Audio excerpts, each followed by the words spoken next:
Dmitry Polyansky, the Deputy Ambassador for Russia to the United Nations. Excellency, welcome to the show. Sorry we're a little late in getting to you. I wonder if we can start in what was breaking news at least an hour or so ago. May have been overtaken by events on the ground, but one understood from the breaking news about an hour or two ago that the government of France was seeking to broker a ceasefire followed by a summit at the highest level to save the peace in Europe. Are you able to tell us anything about that? I think there was an official press release about this meeting on the website of President of Russia. And I know that there were speculations about something else, and they were not confirmed from our side. But indeed, France, as a member of Normandy Group, bears a special responsibility for the behavior of our Ukrainian neighbors. So if France has certain tools to influence them and to convince them that they should get in dialogue with their own citizens in the East, that would be a very good scenario. I'm sure you were too busy to listen to my opening remarks, but included in them was quoting the head of the Moscow bureau, whatever or wherever that is, of the Carnegie Foundation, that it's quite clear that these wicked Russians are seeking to coerce the government of Ukraine to implement the Minsk agreements. That's a very odd formulation, as one imagines that when one signs an agreement, there is no further need for coercion to implement it. And if there is, the co-signatories to it are the ones who should be doing the coercing.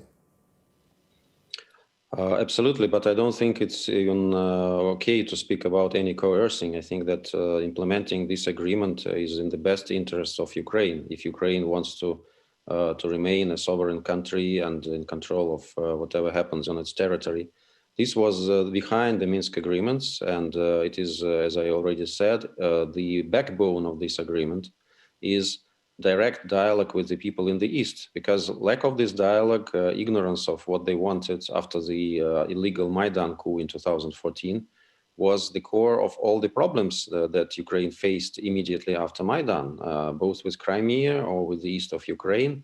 Unless Ukraine engages in the dialogue, meaningful dialogue, unless Ukraine is ready to take everybody on board in one state, and listen to their preoccupations, nothing good will happen for this country. That's why the Minsk agreements was designed. So I don't think anybody needs to coerce Ukraine in doing so. It's in the best interest of Ukrainians themselves. Well, of course, dialogue and indeed recognition of the autonomy of the so-called People's Republics in the east of the country is what the Minsk agreement was about. But it also required a ceasefire on the borderline and also the absence of foreign forces from the area, neither of which is happening. Now, I've just, during the break for the news, looked on social media. It appears that there is a major offensive now going on, launched by the government forces against the people of the Donbass and of the independent areas. Can you confirm that? Well, we receive a lot of news, of course, about ongoing shelling and explosions on the territory of the territory controlled by the republics. We also have our own sources of information. We have a lot of relatives and friends. They all say that the situation is very dangerous and precarious, and that the evacuation of peaceful population, primarily women, children, and elderly, is underway. A lot of them are leaving these territories. As for the men, they are joining as volunteers if they, of course, want to the military detachments. So people there are absolutely ready to defend their land and to stop Ukraine from destroying it. So, what do you think the end game is? I've said from the beginning that Russia will not invade Ukraine, but Ukraine might very well invade the ethnically Russian population of the eastern part of their country. And if that happens, Russia will have no choice but to try to protect and save those people. You're speaking for a state, I'm speaking only for myself, but the pressure on Russia to defend its co-religionists, its compatriots, would be irresistible. It would be ineluctably that would happen, no? Let's not engage in some kind of speculation, because I think that the people there during the 7 years of conflict, they have enough of resources to withstand Ukrainian attack on their own. Again, it's only hypothetical scenario, but they have accumulated enough of experience and training, combat agility to do so. So we'll see. But of course, the scenario that I described is very bad, and we would like to avoid this scenario. We hope that Ukraine will have enough common sense to remain within the framework of Minsk agreements, to agree to ceasefire, of course, and also to implement Minsk agreements, all the provisions you mentioned about autonomy, but it's not the autonomy, it's a special status of Donbass that should be implemented into Ukrainian legislation as one of the major moves on the way to implement Minsk agreements. Elections need to take place. And there are a lot of provisions in this document which are happening one after another. And the end result, if Ukraine does everything that it is written there, and the population of Donbass is agreeing with this, would be re-establishment of Ukrainian control over the border.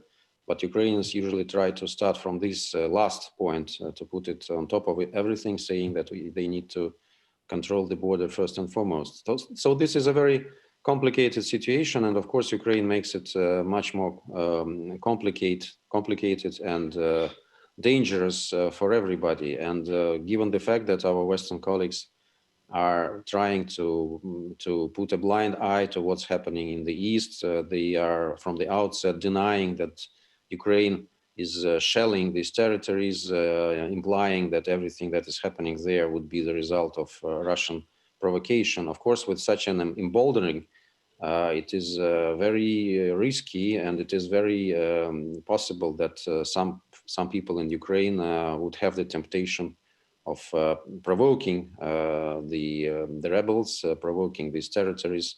And we don't know what may be the consequences yet. So if our French colleagues can influence the minds of Ukrainian establishment and to convince them that they should stick to Minsk agreements and that they should not open fire at peaceful populations in Donbass, that could be only welcome. Now, this is all a very big tragedy for much of the life of the former Soviet Union. There were Ukrainians in the highest levels, including the highest level, not once but twice, in the leadership of the Soviet Union, Khrushchev and Brezhnev. And also, of course, the sacrifice made by the heroes in Ukraine as part of the Red Army, as part of the partisans behind the Nazi lines. Real heroism in the great patriotic war from Ukrainian people. Of course, there was collaboration, and there were Nazi sympathizers who quickly became Nazis as soon as they could. But the great majority of the Ukrainian people were a fraternal people of the Russians. I feel extremely sad about all of this. How has it felt in Russia? I think it's even more sad for us to see what's happening. But the problem is that there is very loud and powerful minority in Ukraine that is now on the top of the country, and that dictates to the others the way that they should deal with the history issues, which is not shared by majority of population in Ukraine. That's quite clear. We see it from opinion polls. We see it from our context. We still have a lot of friends and relatives there in Ukraine.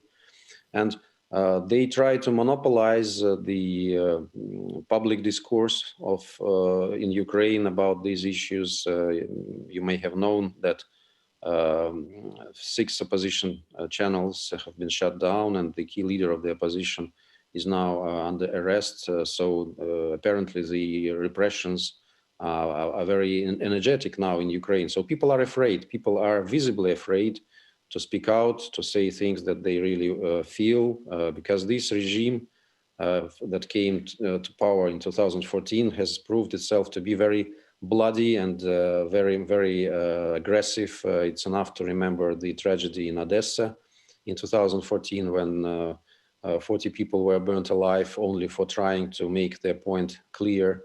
Actually, Donbass is the best example of this, when people wanted to talk, people in the East, not only in these republics, but also in other southeast cities, wanted to discuss how they would live in one country with the people who came to power. But instead of speaking with them, these people came with arms and planes and shellings.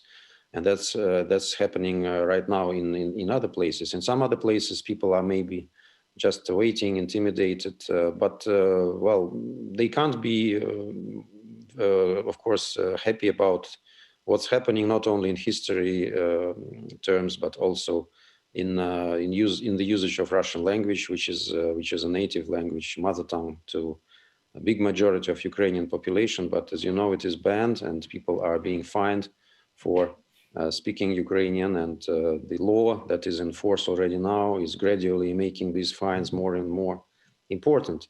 So all this atmosphere, of course, creates a situation when people in the West, I mean, in the Western countries, they simply do not understand what's happening in Ukraine, because they try to pick up information from those who are in power, from the establishment, from those loud minority. Much of which has been formed and financed by the West in the previous years before Maidan. But they don't know what really the population feels and what it really wants from all this situation. And the population is, of course, sick and tired of war. Population is sick and tired of these authorities that are banning everything that is dear to them. So I think that you need to take into consideration this picture when you analyze the situation in Ukraine. And this picture is absolutely obscure for our Western colleagues. They have in mind some kind of a modern, democratic, progressive country. They don't want to notice the corruption there. They don't want to notice the oligarchs. They don't want to notice all the things that I just mentioned to you. And maybe they prefer to be comfortably numb in this situation, but that doesn't change the deepness of the problems for our neighbors. There's a few of them in the bank details of Credit Suisse, which has just broken here in England and repays some study, Excellency. Now, the proximate reason for this crisis is Ukraine, but the Ukraine issue is located in the absolute failure to respect the security needs of Russia vis-a-vis NATO as a whole. And NATO is steadily recruiting and encroaching, getting ever closer, in fact, to Moscow. And the Russian government has said there are red lines here. And we have security demands that must be acknowledged and must be negotiated. So this is part of a bigger crisis. And that's Indeed. why Britain and America and also some others are currently, right now, I mean, the German airspace is full of American planes. Right now, someone just told me, who's working in the German ministry concerned. This is all very alarming, because that's not a local war in a part of Ukraine. That's a European war that is in danger of breaking out. A European war which could involve even the use of nuclear weapons. This is a deeply alarming prospect. Do you think any of the governments in Europe are alarmed, or is it just the people? Well, I think they must be alarmed. They must be mindful of what's happening. But of course, they are having wrong perception of what you are telling. They think that Russia is trying to blackmail everybody, and that Russia is trying to win some kind of points because of the situation. But of course, let's not take the hypothetical scenarios of European war. That's something that everybody wants to avoid, and I don't see at this point indications that could lead to this war, because we are all people of common sense in Russia and in Europe, and we all understand what is at stake here. But you're absolutely right that what's happening in Ukraine is an element of a much bigger picture. And our Western colleagues, sometimes they try to boil the situation down to the narrow issue of Ukraine, assuming that once the situation around Ukraine is resolved, so then there will be no more problems in relations between Russia and the West. Ukraine is important. The crisis in Ukraine is very important for Russia and for Europe, but the picture is much bigger, and our colleagues, our neighbors in Europe should take a bigger and more in-depth optics, because indeed the Russian security concerns that we were voicing from the very beginning, it's not today that we started to voice them, are very legitimate. They also take into account the promises, the oral promises that were given to us during the period when Soviet Union ceased to exist, and there are a lot of confirmation of these oral promises, but unfortunately they were not put on the paper. It is also important to understand that we want good relations with our European colleagues, and we were from the very beginning. I'm not speaking about NATO now, I'm speaking about European Union rather. We were speaking from the beginning of the years 2000 about some kind of common spaces that could make our cooperation with European Union, and at that time we called each other strategic partners. There was such a time, and I was working in Brussels at this time. So we were thinking about some concept that would allow us to cooperate, to create a big common space from Lisbon to Vladivostok, and to cooperate to the benefit of all the participants within the framework of this space. And so one of the preconditions which we all shared, as we believed at this stage, was that we shouldn't put our common neighbors in the position of a choice between Russia and the European Union. And of course, Ukraine was first and foremost on our minds. So we kind of tried to promote this understanding. European Union was not against it in principle, but it never materialized in anything concrete. The common space of external security contained this norm, but it was not implemented in practice, because European Union started to launch the policy, first the European neighborhood policy, which was more or less okay, but then Eastern Partnership, which absolutely went to another direction. And Eastern Partnership was exactly designed to build divisive walls in the European continent and to put our neighbors in the position of choice between Russia and the EU. So I think that when we take this, we try to analyze the situation, we should not concentrate only on the NATO policies. We should also think about EU policies. And this is something that should be changed in EU mentality in relations with Russia and in approaches to our common neighbors.